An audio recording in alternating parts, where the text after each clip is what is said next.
मोदी सरकार का चाल चेहरा और चरित्र किसान और खेत विरोधी है।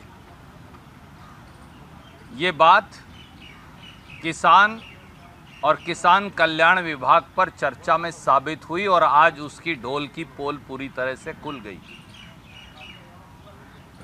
देश के कृषि मंत्री शिवराज सिंह चौहान ने, जिनका ट्रैक रिकॉर्ड कभी रायसेन में किसान के खून से होली खेलने का है तो कभी मंदसौर में किसान के खून से होली खेलने का है, दुर्भाग्य यह है कि अब वो देश के कृषि मंत्री बन गए हैं। देश के उसी कृषि मंत्री ने सदन को बरगलाया, देश को बरगलाया और किसान को बरगलाने की एक नाकाम कोशिश की। लंबी बातें आदरणीय दिग्विजय सिंह जी बताएंगे, अपने वक्तव्य में उन्होंने क्या कहा, और मेरे आदरणीय साथी संजय सिंह जी बताएंगे। केवल 3 पहलुओं को एक एक लाइन में मैं ज़रूर कहना चाहूँगा।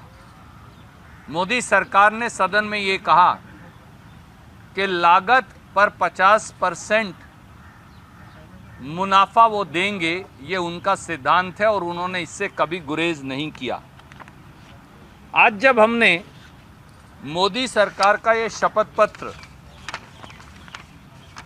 जिसकी तारीख है 6 फरवरी 2015, देश की सुप्रीम कोर्ट को मोदी सरकार ने ये शपथ पत्र, जिसकी प्रतिलिपि मैं आपको भेज रहा हूँ, शपथ पत्र देकर कहा कि किसान को हिंदुस्तान में कभी लागत पर 50% मुनाफा नहीं दिया जा सकता। तो सत्य क्या है और असत्य क्या है? किसान से इससे बड़ा घोर अन्याय हो ही क्या सकता है? दूसरा, किसान के बारे में ये कहा गया कि स्वामीनाथन आयोग, जिसका गठन डॉक्टर मनमोहन सिंह जी, श्रीमती सोनिया गांधी जी, कांग्रेस की यूपीए की सरकार ने किया था, उसकी रिपोर्ट को कांग्रेस ने कूड़ेदान में डाल दिया। पर मोदी सरकार ने 6 फरवरी 2015 को इसी शपथ पत्र में बताया कि कांग्रेस की सरकार ने स्वामीनाथन आयोग की 175 जो रिकमेंडेशंस हैं वो लागू कर दी थी। तो सत्य क्या है या असत्य क्या है?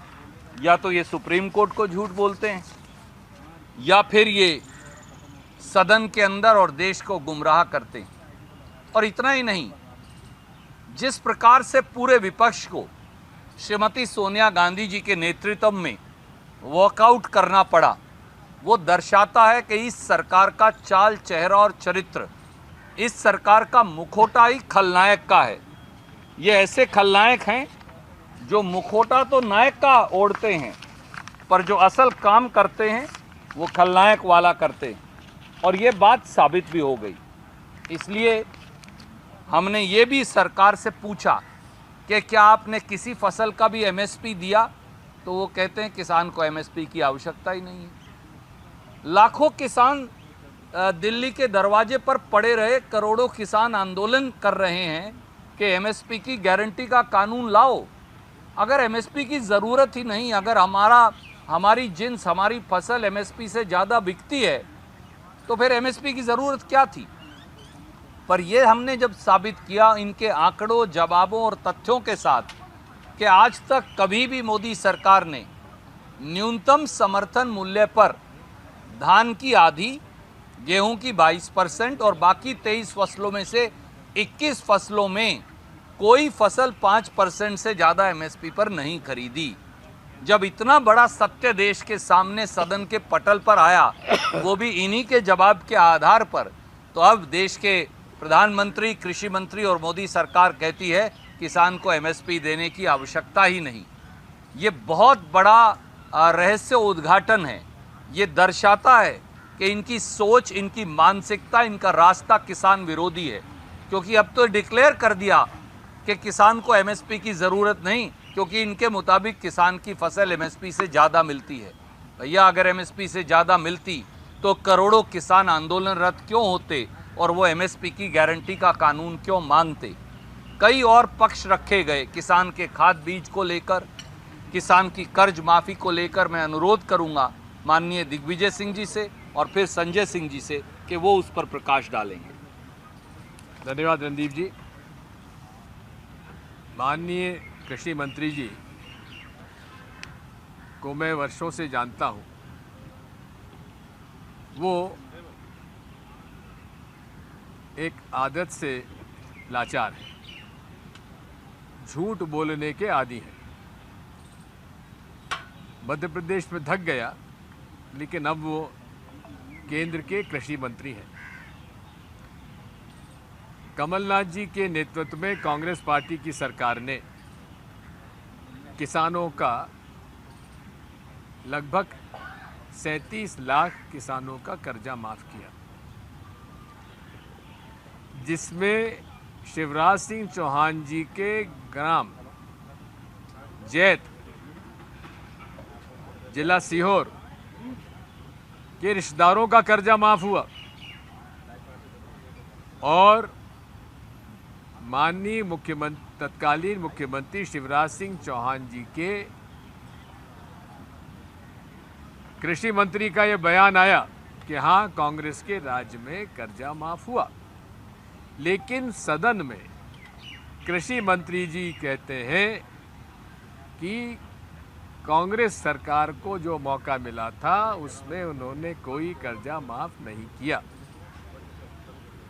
ये असत्य है और उसका प्रमाण हमारे पास है और उसकी जो प्रोसीडिंग्स हैं मैं कल तक आपके पास दे दूंगा और कोऑपरेटिव मिनिस्ट्री के डिस्कशन में ये बात हम लोग से उठाएंगे। मुझ पर लांछन लगाया कि दिग्विजय सिंह ने जब 2003 में मुख्यमंत्री पद छोड़ा तो केवल 7.5 लाख एकड़ में सिंचाई होती थी और उन्होंने 47 लाख एकड़ में सिंचाई कर दी। मेरे पास हेक्टेयर में मेरे पास उन्हीं के मिनिस्ट्री का, उन्हीं के सरकार का ये है डिटेल है। 1997-98 में potential created was 33 lakh hectare. मेरे समय में, मेरे कार्यकाल में, और जब मध्य प्रदेश का विभाजन हुआ उस समय 33 लाख हेक्टेयर में सिंचाई उपलब्ध थी और इसके कई प्रमाण हैं। इस तरह से उन्होंने हर बिंदु को बड़ा चढ़ाकर बताने की उनकी आदत है। अपने भाषण में उन्होंने खाद की बोरी में क्या कहा, ये भाई संजय सिंह जी आपको बताएंगे। धन्यवाद। हमेशा से सदन की परंपरा रही है कि कोई भी मंत्री अगर अपने जवाब में किसी माननीय सदस्य का नाम लेता है तो उसको बोलने का मौका दिया जाता है, मंत्री जी से सवाल पूछने का, या उसके ऊपर अगर कोई दोषारोपण किया गया है तो उसके बारे में पूछने का अधिकार होता है। दिग्विजय सिंह जी का नाम लिया गया, रणदीप सिंह जी सुरजेवाला जी का नाम लिया गया, मेरा नाम लिया गया और हम तीनों लोगों को आज इस अधिकार से वंचित किया गया, हमें बोलने नहीं दिया गया। मेरा क्या सवाल था? मैंने मंत्री जी से कहा कि खाद की बोरी में आपने 5 किलो खाद कम कर दी, तो क्या दाम भी आपने कम किया? तो मंत्री जी ने कहा नहीं नहीं, 5 किलो नहीं 10 किलो कम की और दाम भी कम कर दिया। यह पूरी तरीके से असत्य है, गलत है। यूरिया की बोरी में 10 किलो कम किया, 268 रुपए 50 किलो की बोरी का दाम था, 266 रुपए 40 किलो की बोरी का दाम है। 2 रुपए कम किया, इतना तो पैकेजिंग का कम हो जाएगा।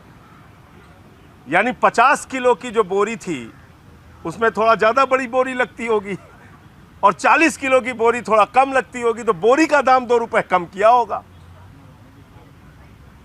खाद का दाम तो कम नहीं किया आपने, 10 किलो खाद किसानों की आपने चुरा ली। तो देश को गुमराह कर रहे हैं देश के कृषि मंत्री, किसानों के बहुत बड़े हितैषी बन रहे हैं कृषि मंत्री जी और मोदी जी की सरकार। 750 किसानों ने अपनी शहादत दी, 3 काला कानून आप लेके आए, 1 साल तक किसान सड़कों पर बैठा रहा आपके राज में, और अभी भी बेशर्मी के साथ आप ये कह रहे हैं कि आप किसानों के हितैषी और किसानों का भला कर रहे हैं, ये बिल्कुल गलत बात है। और हम लोग अब आगे इस पे विचार कर रहे हैं कि ये ब्रीच ऑफ प्रिविलेज है, सदन के अवमानना है, एक गलत जानकारी मंत्री जी के द्वारा दी गई है, तो उस पर आगे क्या करना वो विचार करके हम लोग आगे बढ़ें। प्रोसीडिंग देखकर ब्रीच ऑफ प्रिविलेज लेकर ही आएंगे, लेके आएंगे, क्योंकि उनका शपथ पत्र एक बात कहता है बिल्कुल, और उनका बयान बिल्कुल उससे अलग है। तो जो शिवराज सिंह चौहान जी ने गलत बयानी की है, इस देश के किसान को गुमराह किया है, सबसे बड़ा धोखा देश के अन्नदाता से है, तो उस पर हम उनके खिलाफ ब्रीच ऑफ प्रिविलेज लेकर आएंगे ही। बहुत बहुत शुक्रिया। कोई सवाल आप पूछना चाहें? हरियाणा के मुख्यमंत्री ने कहा है कि हम अपने यहाँ पर सभी इस तरफ जितने भी मसले हैं सब पर MSP देंगे। तो इसका मतलब अब तक नहीं देते थे ना, ये स्वीकार कर लिया ना उन्होंने। यानी पिछले 10 साल से हरियाणा में फसल पर MSP नहीं मिलता था, यही बात हम कहते आए हैं। आपको विश्वास नहीं है तो आप बाजरा पैदा करने वाले किसान से पूछिए, सरसों पैदा करने वाले किसान से पूछिए, सूरजमुखी पैदा करने वाले हरियाणा के किसान से पूछिए, आलू पैदा करने वाले हरियाणा के किसान से पूछिए। सच्चाई ये है कि ना तो भावांतर योजना चलती, यानी भाव में जो अंतर आता है, और ना ही न्यूनतम समर्थन मूल्य मिलता। आज भी जब वो ये घोषणा कर रहे थे तो उसी करनाल की मंडी में 2.5 लाख क्विंटल, मैं आपको मंडी और आंकड़े बता रहा हूँ, 2,50,000 क्विंटल 1121 धान की फसल आई। मैं मानता हूँ MSP पर नहीं है, पर वो PR जो उससे बहुत इन्फीरियर है, जिस पर MSP होता, उससे भी कम रेट पे मिली, बिकी, 2,000 रुपये क्विंटल पे बिकी है। तो यानी बासमती की एक किस्म PR धान की किस्म से कम बिक रही है, और ये शेखी बगार रहे हैं धर्मेंद्र प्रधान जी और श्रीमान नायब सिंह सैनी जी। ये दर्शाता है कि ये पूरी सरकार ही झूठ के व्यापार पर चल रही है।